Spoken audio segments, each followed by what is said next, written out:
الحمد لله نحمده ونستعينه ونستغفره ونؤمن به ونتوكل عليه ونعوذ بالله من شرور أنفسنا ومن سيئات أعمالنا من يهده الله فلا مضل له ومن يضلله فلا هادي له واشهد ان لا اله الا الله وحده لا شريك له واشهد ان سيدنا ونبينا ومولانا محمدا عبده ورسوله اما بعد فقد قال الله تبارك وتعالى في كلامه العزيز بعد اعوذ بالله من الشيطان الرجيم بسم الله الرحمن الرحيم ولقد صرفنا في هذا القرآن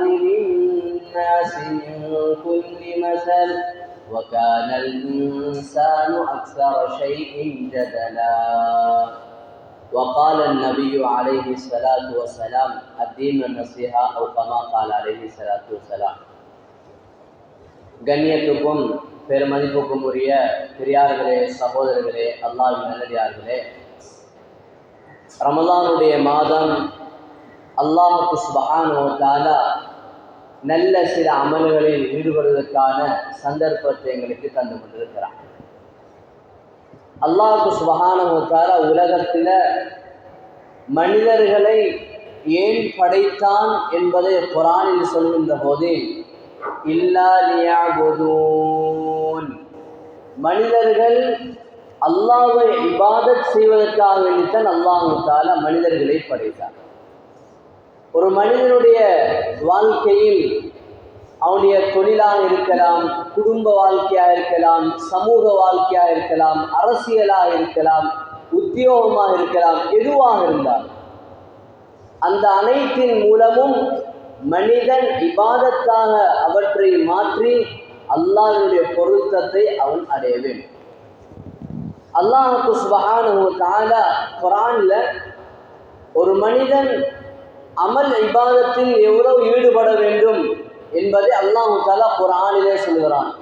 ஃபல்யதனாஃபஸில் முதனாஃபிஸூன், மனிதர்கள் தன்னுடைய வாழ்க்கையில் அமல் இபாதத்துகளில் போட்டியிடக்கூடியவர்களாக மாற வேண்டும். போட்டி போட்டு மனிதன் அமல் செய்ய வேண்டும். எப்படி ஒரு மூச்சை விட்டதற்கு பின்னால் இன்னும் ஒரு மூச்சையை அது தானாக நாங்கள் எடுக்கின்றோமோ, அதே போன்று ஒரு மனிதன் அமல் செய்து விட்டால் அடுத்த அமல் எது செய்யலாம் என்று தேடி தேடி மனிதன் அமல் செய்ய வேண்டும். நல்ல விடயங்களில் நீங்கள் முந்திக் கொள்ளுங்கள் என்று அல்லாஹ் தஆலா குர்ஆனிலே சொல்கிறார். கண்ணியத்துக்குரிய பிறார்களே, சகோதரர்களே, நாங்கள் இந்த ரமலானுடைய மாதம் அல்லாஹ் தஆலாவுடைய அருளினால் நிறைய அமல்களில் ஈடுபடுகின்றோம். நோன்பு நோக்கின்றோம், தான தர்மங்கள் செய்கின்றோம், பேசாத குடும்பங்களோடு பேசுகின்றோம், குர்ஆன் ஓதுகின்றோம், நிறைய அமல் இபாதத்துகளில் ஈடுபடுகிறோம். அல்லாஹ் சுப்ஹானஹு வ தஆலா அமல் இபாதத்தை எவ்வளவு ஊக்கப்படுத்துகிறானோ அதே நேரம் அதைவிட பன்மடங்கு செய்த அமல்களை பாதுகாக்கவும் வேண்டும்.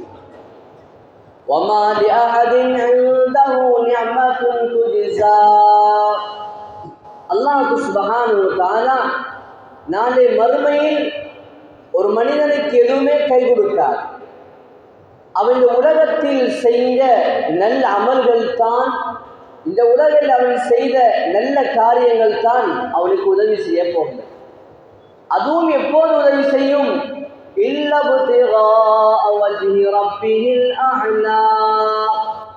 அல்லாஹ்வுடைய பொருத்தத்துக்காக வேண்டி அந்த அமல் இபாதத்துகள் அமைந்திருக்க வேண்டும். இஹ்லாஸ்.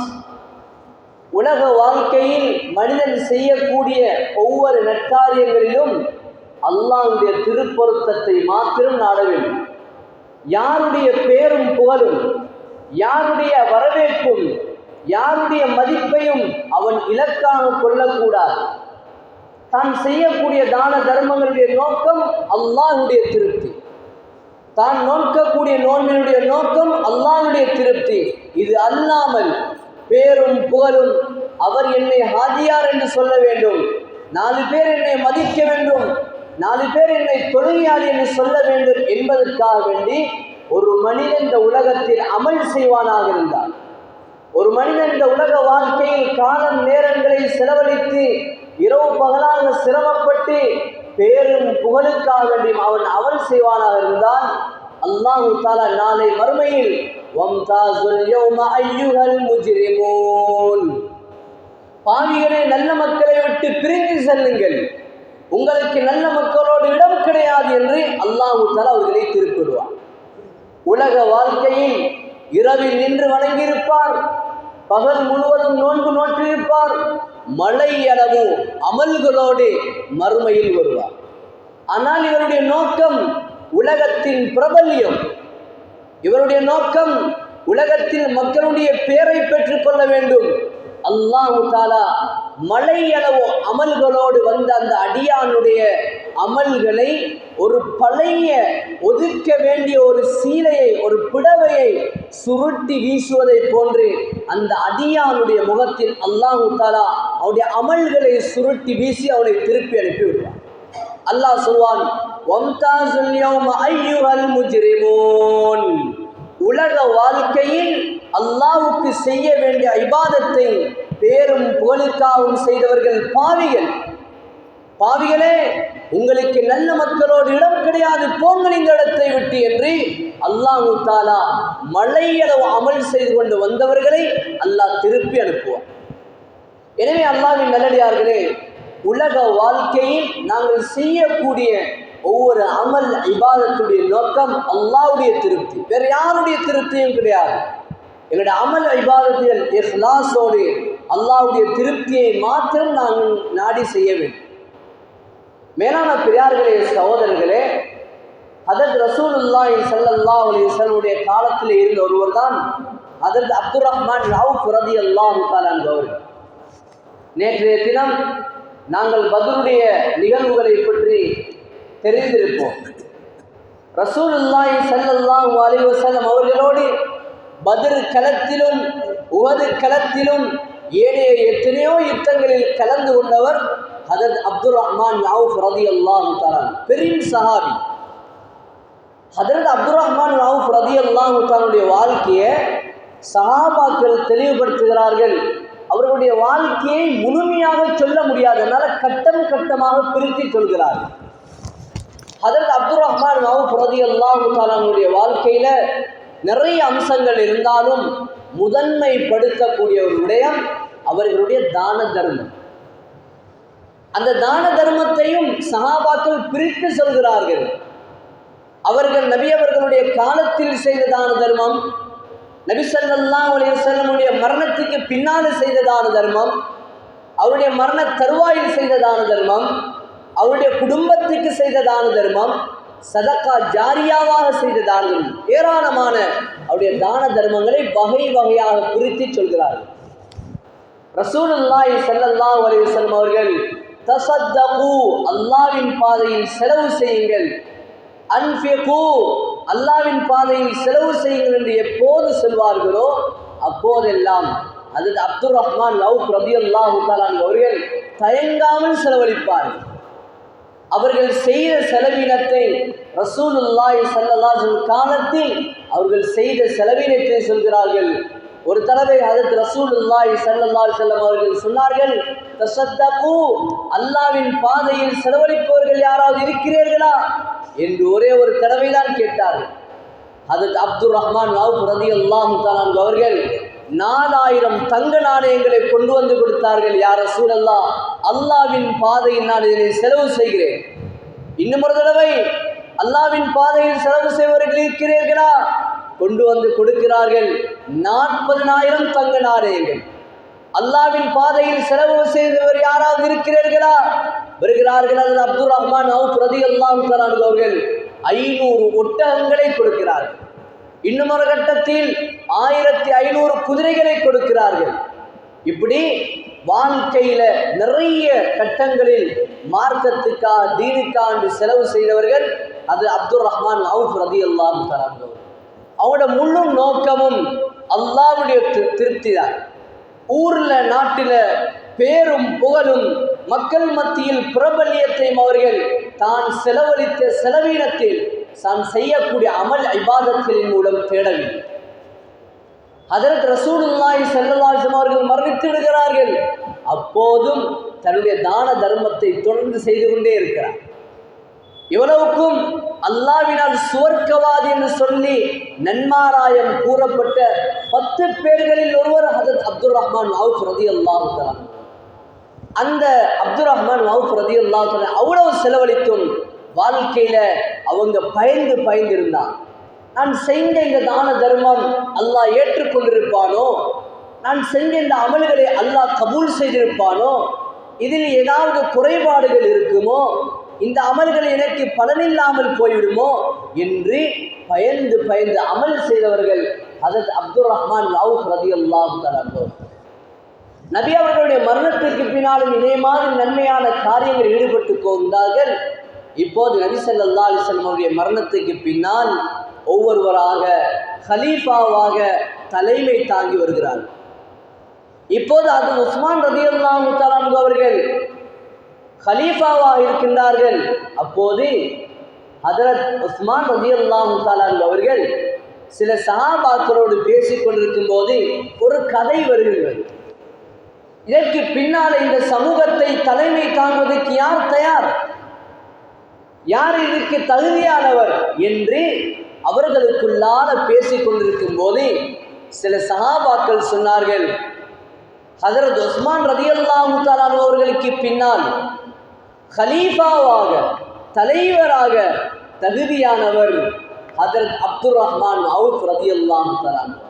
கேட்டார்கள், என்ன காரணம்? ரசூலுல்லாஹி ஸல்லல்லாஹு அலைஹி வஸல்லம் உயிரோடு இருக்கும் போதும் செலவழித்தார், மௌத்தானதுக்கு பின்னாலும் செலவழித்தார், தீனுக்காண்டி நிறைய செலவு செய்திருக்கிறார். அந்த மனிதர் ஒரு நல்ல மனிதர். இந்த விடயம் மதீனாவில் இருந்து பேசப்படுகிறது. ஹஜ்ரத் அப்துர் ரஹ்மான் அவுஃப் ரலியல்லாஹு தஆலா அவர்கள் மக்காவில் போயிருக்கின்றார்கள். இவர்கள் பேசிய விடயம் ஹஜ்ரத் அப்துர் ரஹ்மான் அவுஃப் ரலியல்லாஹு தஆலா கேள்விப்படுகிறது. தன்னை ஹஜ்ரத் உஸ்மான் ரலியல்லாஹு தஆலா அவருடைய மரணத்துக்கு பின்னால ஹலீஃபாவாக நியமிப்பதற்கு இவர்கள் மஷூரா செய்கிறார்கள். இந்த செய்தி கேள்விப்பட்டதோடு அவர்கள் சந்தோஷப்படவில்லை. எனக்கு ஒரு பதவி கிடைக்கப் போகின்றது, நான் 4 பேருக்கு தலைவராக போகிறேன், வரலாற்றில் முக்கியமான ஒரு இடத்தை பிடிக்கப் போகிறேன் என்று எங்களை போன்று அவர்கள் சந்தோஷப்படவில்லை. கண்களில் இருந்து கண்ணீர் மல்க அவர்கள் அழ ஆரம்பிக்கிறார்கள். அந்த மக்காவில் இருந்து கொண்டு அல்லாஹ்விடத்தில் கதறுகிறார்கள், யா அல்லாஹ், உலக வாழ்க்கையில் நான் செய்த இந்த தான தர்மங்கள் இப்படி எனக்கு பதவி கிடைக்க வேண்டும் என்பதற்காக நான் செய்யவில்லை. உலக வாழ்க்கையில் நான் செஞ்ச இவ்வளவு பணிகளையும் நான் பேருக்கும் போலுக்கும் செய்யவில்லை. யா அல்லாஹ், இந்த மக்கள் என்னிடத்தில் தலைமைத்துவத்தை ஒப்படைக்க போகிறார்கள்.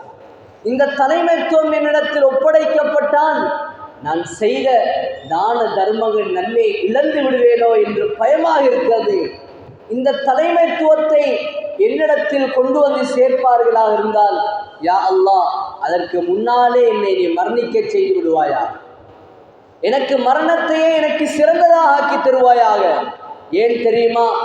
அவர்கள் செலவழித்தார்கள், பதவிக்கு வந்துவிட்டால் அதனால நான் செலவழித்தேன், நான் இதனை கட்டினேன், நான் இதனை கொடுத்தேன் என்று அந்த பேரும் புகழும் எனக்கு அந்த மமதையும் வந்து என்னுடைய ஷைத்தானுடைய வாழ்க்கையை கெடுத்து விட்டால் அல்லாஹ்விடத்தில் எனக்குடைய எந்த கூலியுமே இருக்காது. வெறுமனே மக்கள் 4 பேர் நல்லம் நல்லம் சொல்வார்கள், ஆனால் ரப்புடையத்திலே எந்த பெருமதியும் இல்லாமல் போய்விடும். கதறுகிறார்கள். அவர்களுடைய துஆ, அவர்களுடைய கவலை, அவர்களுடைய கண்ணீர் அல்லாஹு தாலா அது உஸ்மான் ரலியல்லாஹு தஆலா மரணிப்பதற்கு முன்னதாகவே அது அப்துர் ரஹ்மான் அவுஃப் ரலியல்லாஹு தஆலா அவர்களை அல்லாஹு தாலா மரணிக்க செய்து விடுகிறார். வாழ்க்கையில் செஞ்ச அமல் இபாதத்துகள் எல்லாவற்றினுடைய நோக்கம் ரப்புடைய திருத்தம், இஹ்லாஸ். வேறு யாருடைய எதிர்பார்ப்பும் வேறு யாருடைய பேரும் புகழும் கிடையாது. எனவே அல்லாஹ்வின் நல்லடியார்களே, வாழ்க்கையில் எவ்வளோ அமல் செய்வோம் எவ்வளோ அமல் செய்கிறோம் என்பதல்ல, செய்யக்கூடிய அமல் கொஞ்சமாக இருந்தாலும், செய்யக்கூடிய அமல் சிறிதாக இருந்தாலும் அல்லாஹ்வுக்காண்டி ரகசியமாக அல்லாஹ்வுடைய திருப்தியை மாத்திரம் நாங்கள் நாடி செய்ய வேண்டும். அந்த அமல்கள் அல்லாஹ்விடத்திலே பெருமதியானது. அல்லாஹ் தஆலா குர்ஆனிலே சொல்கிறான், வஅம்மா மன் ஸகுலத் மவாஸீனு, யாருடைய அமல்கள் கனத்து விடுகிறதோ ஃபஹுவ ஃபீ ஐஷத்திர் ராதியா, அவருக்கு நிம்மதியான மகிழ்ச்சிகரமான திருப்தியான வாழ்க்கை அவருக்கு இருக்கிறது. ரப்புடைய பொருத்தத்துக்காண்டி சின்ன அமல் தான் செய்கிறார், ஆனால் அவருடைய பெருமதி மீசானிலே அது கணிக்க ஆரம்பிக்கிறது. எனவே அல்லாஹ்வின் நல்லடியார்களே, வாழ்க்கையில் நிறைய அமல்கள் செய்கின்றோம். அந்த அமல்களின் மூலம் அல்லாஹ்வுடைய திருப்தியை மாத்திரம் நாட வேண்டும். நோன்பு நோக்கிறோமா, சதக்கா செய்கின்றோமா, தொழுகின்றோமா, ஏனைய அமல் இபாதத்தில் ஈடுபடுகிறோமா, இதனுடைய நோக்கம் அல்லாஹ்வுடைய பொருத்தத்துக்காக ரகசியமாக செய்ய வேண்டும். சஹாபாக்கள், தாபிஊன்கள், நல்ல மக்கள் அப்படித்தான் இருந்தார். ஹஜ்ரத் அலி இப்னு ஹுசைன் ரலியல்லாஹு தஆலா அவர்கள் மரணித்து விடுகிறார்கள். ஜனாஸாவை குளிப்பாட்டுகிறார்கள். அப்போது அவர்களுடைய உற்ற உறவினர்கள் அந்த ஜனாஸாவை குளிப்பாட்டுகின்ற பொழுது அவர்களுடைய முதுகில் சில அடையாளங்கள் இருந்தது. ஜனாஸாவை குளிப்பாட்டும் போதுதான் அந்த அடையாளங்களை கண்டார்கள். இப்போது ஜனாஸாவை குளிப்பாட்டியவர்களுக்கு சரியான ஆச்சரியம். இந்த மனிதனுடைய உடம்பில் இவ்வளவு அடையாளங்கள் இருக்கின்றது, இது என்ன காரணம்? ஜனாஸாவை குளிப்பாட்டி விட்டு வெளியே வருகிறார்கள். மக்கள் பேசுகிறார்கள், இந்த மனிதர் உயிரோடு இருக்கும்போது எங்களுடைய வீட்டுக்கு வந்தார், இரவு வேளையில் வந்தார், தான தர்மத்தை அவர் கொண்டு வந்தார், மூட்டை மூட்டையாக அவர் நல்ல பொதிகளை கொண்டு வந்து அவருடைய தோளில் சுமந்து கொண்டு எங்களுக்கு கொண்டு வந்து தந்தார். இந்த மனிதன் இன்றைக்கு மரணித்து விட்டார். இவர் சொல்லுகிறார், அவரும் சொல்லுகிறார், அவரும் பேசுகிறார். ஊர் முழுக்க மக்கள் அவருடைய தான தர்மங்களை பேசுகிறார்கள். அப்போது அந்த மக்களிடத்திலே விசாரித்த போது சொல்கிறார்கள், இவர் இன்ன தினத்தில் இன்ன இரவிலே எங்களுடைய வீட்டுக்கு வந்தார், இன்ன பொருட்களை கொண்டு வந்தார், எங்களுக்கு தான தர்மம் சதக்கா செய்தார் என்று சொல்கிறார்கள். இதில் ரெண்டு விஷயம் இருக்கு. ஹஜ்ரத் அலி இப்னு ஹுசைன் ரலியல்லாஹு தஆலா அவர்கள் செலவு செய்தார்கள், காலடியை கொண்டு போய் செலவழித்தார்கள். இரவு வேளையில் மனிதர்களுடைய நடமாட்டம் இல்லாத வேளையில் ரகசியமாக மக்களுக்கு தான தர்மங்கள் செய்தார்கள். இது ஒரு விடயம். இன்னும் ஒரு விடயம், அவர்களுடைய உடம்பில் தடம் பதியக்கூடிய அளவுக்கு மூட்டைகளை சுமந்து தான தர்மங்கள் செய்திருக்கிறார்கள் என்றால் எவ்வளவு நிறைய சாமான்கள் கொடுத்திருப்பார். ஒரு சின்ன பேக்ல கொடுத்தா அவ்வளவு பாரம் இருக்காது.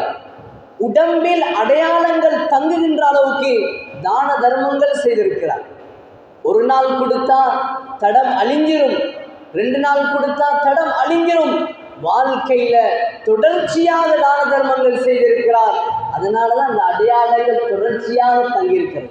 எனவே அல்லாஹ்வின் நல்லடியார்களே, இப்படி நாங்களும் அமல் இபாதத்துகளோடு அல்லாஹ்வை சந்திக்க வேண்டும். ரகசியமான அமல்கள், தொப்பி போட்டு தாடி வச்சு ஜுப்பா போட்டுத்தான் நாங்கள் ரப்பை திருப்திப்படுத்த வேண்டும் என்பதல்ல. சிலர்கள் ரகசியமாக இருப்பார்கள், அல்லாஹ்வுடைய நெருக்கத்தை அடைந்திருப்பார்கள். நாங்களும் அவ்வாறு மாற வேண்டும். வெளிமன பகட்டுக்கும் பேருக்கும் போலுக்கும் இல்லாமல் எங்களுடைய ஒவ்வொரு அமல் இபாதத்தின் மூலம் ரப்புடைய பொருத்தத்தை அடைய வேண்டும். ரமலானுடைய மாதத்தில் நாங்கள் இப்போது எங்களுடைய உள்ளத்திலே நீயத்துகளை புதுப்பிக்க வேண்டும். நான் நோன்ற நோன்பு, நான் செய்த சதக்கா, நான் ஓதிய குர்ஆன், நான் ஏற்பாடு செய்த இஃப்தார், எல்லாத்துடைய நோக்கம் ரப்புடைய பொருத்தம், வேறு எந்த நோக்கமும் கிடையாது. அப்படி நாங்கள் நீயத் வைத்தோம் என்றால் அல்லாஹ் தஆலா யார் ரகசியமான அமல்களில் ஈடுபடுகிறார்களோ, லவ் அன்ன ரஜுலன் அமில அமலன் ஃபீ ஸஃரின் லா பாப லஹா வலா குவா, ஒரு மனிதன் ரப்புக்காக வேண்டி ரகசியமான அமல்களை செய்கிறார். ஒரு மலையினுடைய ஓட்டையோ துவலையோ இல்லாத ஒரு கோட்டைக்குள்ளால் இருந்து அமலை செய்கிறார், அல்லாஹ்வுக்காக செய்கிறார். அல்லாஹ் தஆலா அந்த மனிதனுடைய ரகசியமான அமலை மக்கள் மத்தியில் பகிரங்கப்படுத்தி அவரை கண்ணியப்படுத்துவான். ஜனாசா வைக்கப்பட்டிருக்கும், மக்கள் சொல்வார்கள், நல்லவர், வாழ்க்கையில் நல்ல அமல்களை செய்தவர், நல்ல முறையில் பழகியவர், ரகசியமாக தான தர்மம் செய்தவர், இவர் இப்படியாப்பட்டவர் என்று மக்கள் பேசுவார்கள். அல்லாஹ் தஆலா அவருடைய ஜனாசாவிலே அவர்களை கண்ணியப்படுத்துவார். இது வரலாறாக இருக்கின்றது. எனவே அன்பார்ந்த அல்லாஹ்வின் நல்லடியார்களே, வாழ்க்கையின் எல்லா கட்டங்களிலும் ரப்புக்காக வேண்டி, அல்லாஹ்வுடைய திருப்திக்காக வேண்டி வாழ்க்கையில் அமல் செய்து அவருடைய அருளை அடைவதற்கு எல்லாம் அல்லாஹ் சுப்ஹானஹு வ தஆலா